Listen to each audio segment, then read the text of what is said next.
As you'd expect, you can buy many different variants of Nissan Navara, but at the top of the range it gets a bit confusing.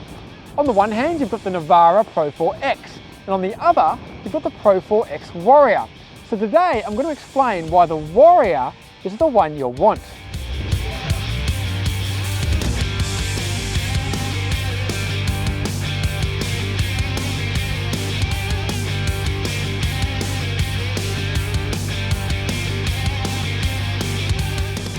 The Warrior is the work of Premcar, an Aussie engineering firm tasked with beefing up the Navara.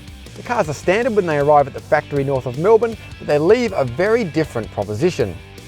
Pricing starts at $68,090 as a manual or $70,590 for the auto you see here, so you're looking at around 75 grand on road. As such, it's not really a Ford Ranger Raptor competitor, but more in line with the likes of the Toyota HiLux Rugged X and Mazda BT50 Thunder. The most important changes are under the skin, yet there are still quite a few external clues that this is a Warrior, aside from the fact that it's written on the back.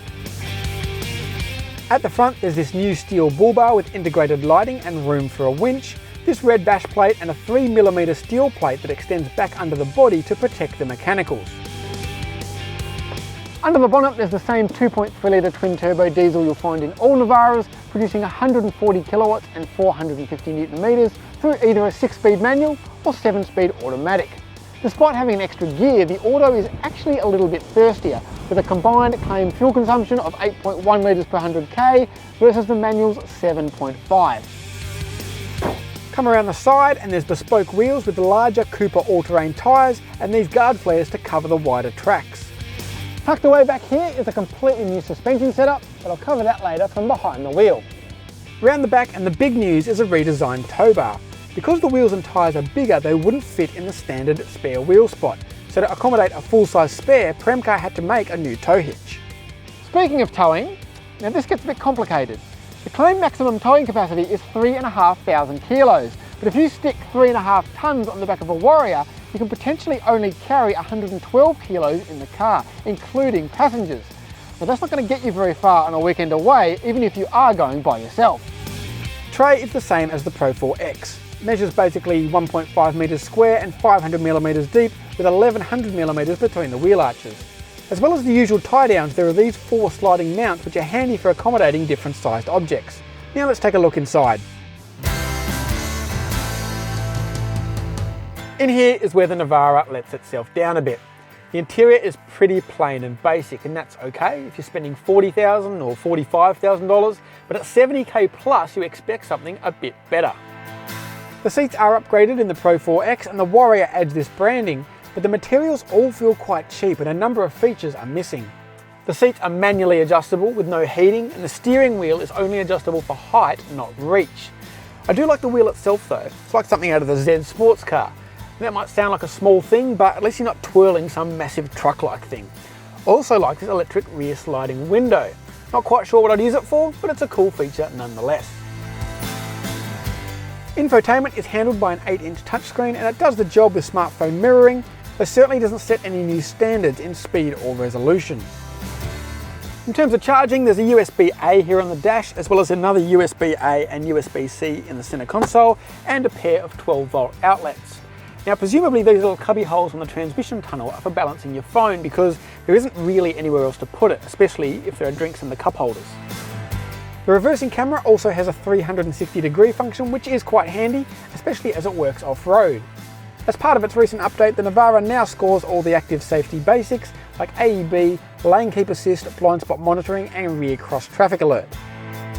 In the back seat there's a decent amount of room for 2 people at least, as well as a pair of air vents, USB-A port, ISOFIX points on either side and a pair of cup holders in the fold-down centre armrest.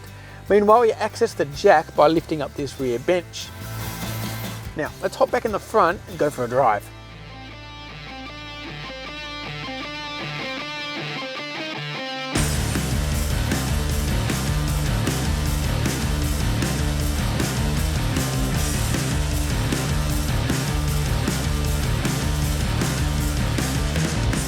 We're starting off-road for a change because, well, if you're going to buy a Warrior, chances are you're going to want to do some exploring. It retains the standard Navara's adjustable four-wheel drive system. We've got a little switch down here to select between 2 high, 4 high and 4 low, as well as a locking rear diff, which I haven't got in at the moment, although maybe I should. But the Warrior actually improves things with an extra 40mm of ground clearance, better approach angles, revised suspension and those relatively aggressive Cooper tyres. Whoop, they're stuck here. Pretty amazing what these things can do in standard form. The Warrior struggles a little bit up some of these slippery hills.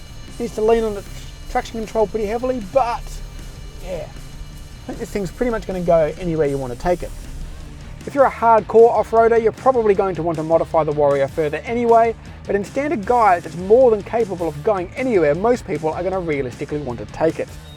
Got a pretty gnarly hill in front of me, but low range, diff locks in, and we just kind of walk up it.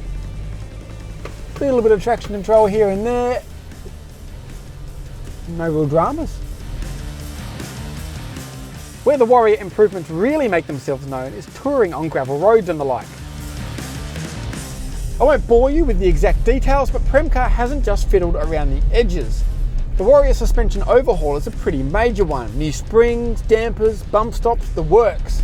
Softer in some areas for better comfort, stiffer in others to improve control. It works too. You should never expect too much from a dual cab dynamically. The Warrior is more stable, composed and comfortable than most of its rivals, which improves driver confidence. It does rather beg the question though that why don't they put this setup in all Navaras? The engine isn't overly powerful, but it revs keenly enough. The steering is quite light on the move, though it does require quite a bit of effort at parking speeds. And these Cooper tyres, unlike a lot of all-terrains, actually work pretty well on tarmac, and they aren't that noisy either. Nissan offers a 5-year unlimited kilometre warranty and 6 years of capped price servicing that'll set you back $3,642, with intervals of 12 months or 20,000 Ks. There's an element of jack of all trades, master of none to the Navara Warrior. The interior is a bit ho-hum, but that aside, it does most things pretty well without being amazing or particularly deficient in any one area. Premcar's upgrades have certainly made the Navara more competitive in terms of its on and off-road ability, however. Though it remains to be seen whether the new Ford Ranger will re-establish those benchmarks. We'd really have to do a comparison test to see where the Warrior lands amongst its rivals, as they've all got quite different strengths and weaknesses. But if you're in the market for something like this, and plenty of Aussies are, then it's worth checking out the Warrior to see if it meets your needs. Thanks for watching. If you've enjoyed this video, please like it, subscribe to the Car Sales channel, and let us know which cars you'd like to see us review in the comments below.